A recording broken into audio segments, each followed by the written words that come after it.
এই বাবু, তোকে বারণ করেছি না এই গরিবদের ঘরের ছেলের সাথে খেলতে আসবি না একদম। তুই কি কোনোদিনই আমার কথা শুনবি না? আমরা কত বড়লোক, আর ওদেরকে দেখ, গেঁয়ো ভূত ওরা। তোকে আমি যেই বন্ধুগুলোর সাথে মিশতে বলেছি তাদের সাথে না মিশে সারাক্ষণ তুই এই ছেলেটার সাথে খেলতে আসিস, আবার এদের বাড়িতে এসেছিস তুই খেলতে। এইভাবে পিকলুর মা তাকে বকতে থাকে।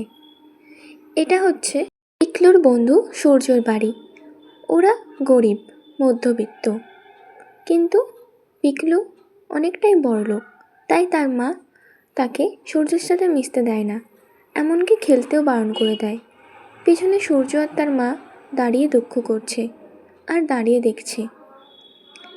এই যে সূর্যর মা, বলিহারি তোমাকে, বারবার বলেছি তোমার ছেলের সাথে আমার ছেলের তুলনা করবে না, ওদেরকে একসাথে মিশতে দেবে না। আমি তো আমার ছেলেকে বলেছি খেলতে না আসতে, তাও তোমার ছেলের সাথে তোমাদের বাড়িতে খেলতে চলে এসেছে। তুমি কি একটু বারণ করতে পারলে না? তোমরা কোথায় আর আমরা কোথায় একবার দেখো।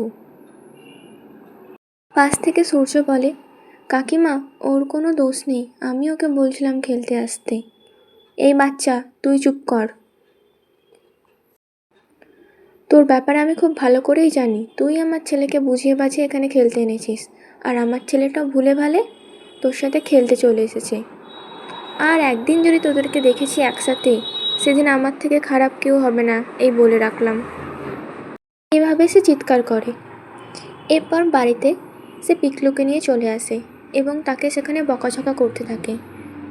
তিনি বলতে থাকেন, এই পিকলু, তোকে বারবার বারণ করেছি ওই ছোটো লোক গরিবদের সাথে না মিশতে। মা, তুমি ওদেরকে এভাবে কেন বলছো? ওরাও তো মানুষ, ওরাও তো আমাদের মতোই। ওরা আমাদের মতো না, ওদের সাথে আমাদের তুলনা হয় না। ওরা গরিব, ওরা ঠিক দুবেলা ঠিক মতো খেতে পায় না, সেটা কি জানিস? আর তোকে আমি কত ভালো ভালো খাবার খাওয়াই বল। তোকে যেভাবে মানুষ করেছি, তুই সেরকম বন্ধুদের সাথে মিশবি, ওর সাথে একদম খেলতে যাবি না। কিন্তু মা, এটা তো করা উচিত না।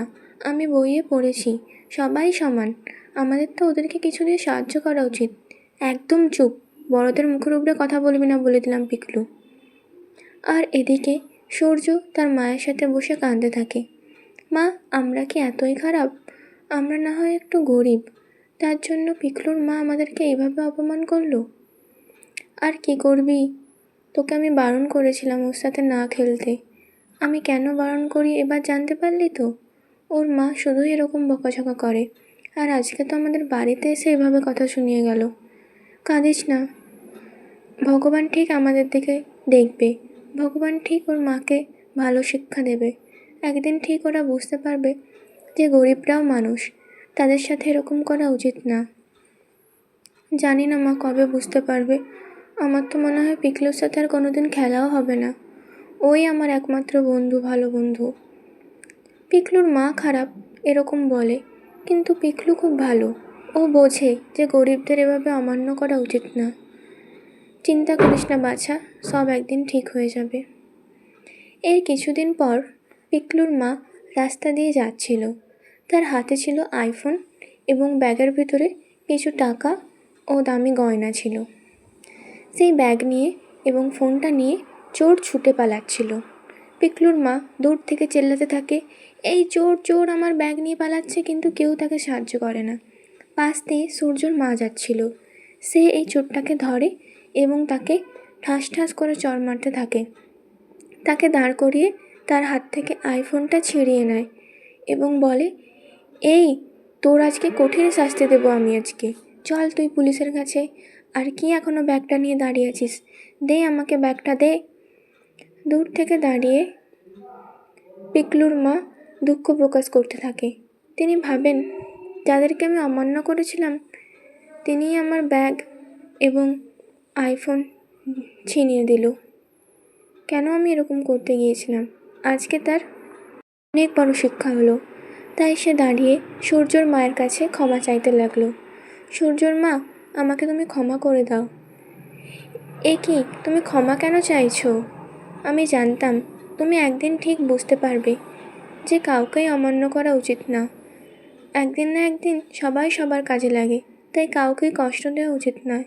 গরিব বলে সে মানুষ নয় এরকম কিছু না, সবাই মিলেমিশে থাকা উচিত। আর তুমি কি জানো, গরিবদের অনেক বড় মন হয়। হ্যাঁ সূর্যর মা, সেটাই আজকে দেখলাম, তোমার মন অনেক বড়। তোমাকে এত অপমান করার পরেও তুমি আমাকে এসেছো সাহায্য করতে। আর সূর্য, তুইও আমাকে ক্ষমা করে দিস রে। তুই আমার ছেলের সাথে আজ থেকে খেলবি। আমি ভুল করেছি তোদেরকে আলাদা করে। আমি বুঝতে পারিনি গরিব বড়লোকদের মধ্যে ভেদাভেদ করা উচিত না। আজকে বছরের শেষ দিন, আমাকে তোরা ক্ষমা করে দিস। সূর্যর মাতাকে ক্ষমা করে দেয় এবং তারা বছরের শেষ দিনে একটা বনভোজনের আয়োজন করে। আর সেই আয়োজনটা হয় সূর্যদের বাড়িতেই। পিকলুর মা অনেক ভালো মনের মানুষ হয়ে যায়। সে এসে সূর্যদের মাটির বাড়ির দাওয়ায় বসে উনুনে রান্না করতে থাকে। আজ রান্নার মধ্যে হচ্ছে মাংসর ঝোল আর ভাত। সূর্য আর পিকলু মাঠে দুজনে খেলতে গেছে এবং সূর্যর মা আর পিকলুর মা দুজনে বসে খুব জমিয়ে গল্প করছে আর রান্না করছে। চারিদিকে রান্নার গন্ধে ভরে গিয়েছে। বছরের শেষ দিন, পরের বছরটা শুরু হবে তাদের বড়লোক ও গরিবদের মধ্যে মিলন দিয়ে। তাই কাউকেই কখনো ছোট করা উচিত না। সবাই মানুষ, সবারই এই সমাজে অধিকার রয়েছে সমান। সবাইকে সবার সাথে মিশতে দেওয়া উচিত। ছোটদেরকে এখন থেকেই গরিব বড়লোকদের মধ্যে ভেদাভেদ না দেখিয়ে তাদেরকে একসাথে খেলতে দেওয়া উচিত। তবেই তারা বড় হয়ে মানুষের মতো মানুষ হবে। সবাইকে নতুন বছরের অ্যাডভান্স শুভেচ্ছা।